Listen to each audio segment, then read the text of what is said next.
Hi everybody, this is Professor Juris, and I just wanted to make you a quick video and go over some location photography, portrait, like wedding portraits, pre-bridals, anything on location, preferred probably like outdoors or even like inside. Some just tips for you for using your digital SLR camera that are it's gonna greatly improve your photography, versus just sticking your flash on top of the hot shoe of the camera. So um, I've been a photographer for God over 40 years now, but I did a ton of weddings back in the day, and I always used a bracket to keep my flash up above the camera. And this past summer, I was at a nature outdoor place where they do weddings on Saturday and stuff, and I couldn't believe all the young photographers that were there just walking around with their flash plugged into the hot shoe, and really amateurish, not professional. So if you want to like really bump up your photography and be able to take greater bridal portraits or engagement portraits or senior portraits outside, this video is for you. So to start with, you want to get the flash off of the camera and up above the camera.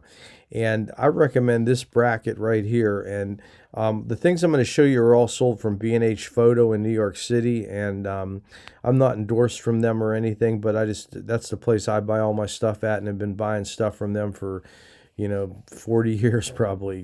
Basically as long as I was in photography. I bought my first Hasselblad camera from them years ago, and I bought many other Hasselblads from them, and 4x5s, and film stuff, and basically everything for my photography studio. Great company, very fast shipping, and I've never had a problem at all with B&H. But I just wanted to show you these things are available from them. So this flip bracket, you could just buy a flip bracket, but I personally recommend this one. And the reason I recommend this one is when you get a normal flip bracket, usually it flips right here where this bend is. So the flash can go, if you're turning the camera sideways, the flash can go up above the thing. But the problem is, since the flash is mounted this way on the camera, what happens is the flash is still sideways, on the flip bracket when you flip them. But with this one, the flash remains vertically. So what you actually do is you pull this trigger right here, and your whole camera will rotate to the left. And when your camera rotates to the left, and so your camera would be vertical right here, in the portrait mode. So when your camera is vertical right here, the flash still is way up above the thing, and it just creates a gorgeous photo. So in order to use this bracket, you're going to need a cord. So let me get the cord right here. So I just pulled up the cord that I use on my flash, but this I'm not sure if this will work on it doesn't work on those Canon flashes, but make sure you get the right cord basically for the speed light that you have.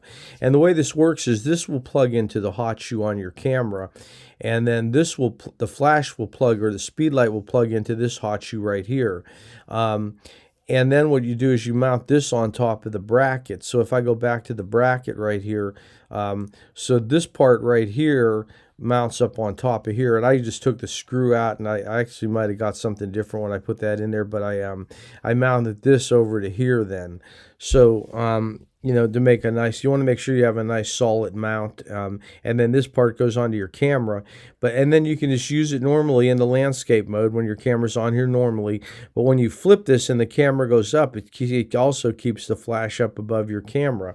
And by keeping the flash up above your camera, what it's going to do is it's going to throw the shadows on the ground.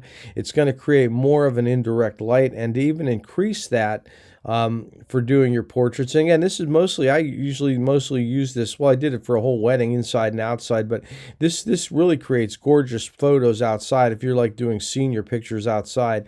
The other thing that would really help is to actually get one of these diffusion domes. This cheap diffusion dome, it's $10. This is going to help your photos because you're not going to get that glaring, deer in the headlights look with this. It's going to soften the light out coming out of your camera, when you're shooting this. So it's gonna, you know, soften the picture. And what it does too with a photo is gorgeous, because it'll illuminate the skin tones on a couple or a bride. A senior picture, when you're doing it, it makes their skin illuminated, but it'll darken up the background a little bit in the picture, and it just does that automatically. So you know, because the light, you're lighting the subject, and the background will fall a little bit darker. So I recommend you really giving these three things a try. They don't cost that much money if you already have the speed light. So you got this diffuser. You got the cord to sync it up, and you know, you got the flat flip bracket. And this is also good too if you know, want to shoot sometimes off flash off camera. You can stretch this out a little bit and really reach the flash up high if you want to like shoot down. But you know, this thing is, you know, I've never shot a wedding without one of these. I mean, this is the way to go. So you know, if you're doing senior pictures or something outside, give this a try. I think you'll really improve your photography, and you'll really like the results that you get. So hope that helps. Please give me a thumbs up if you like this video. Please smash that subscribe button, and then hit the notification button so that you get notified when I put my next video out. Thank you.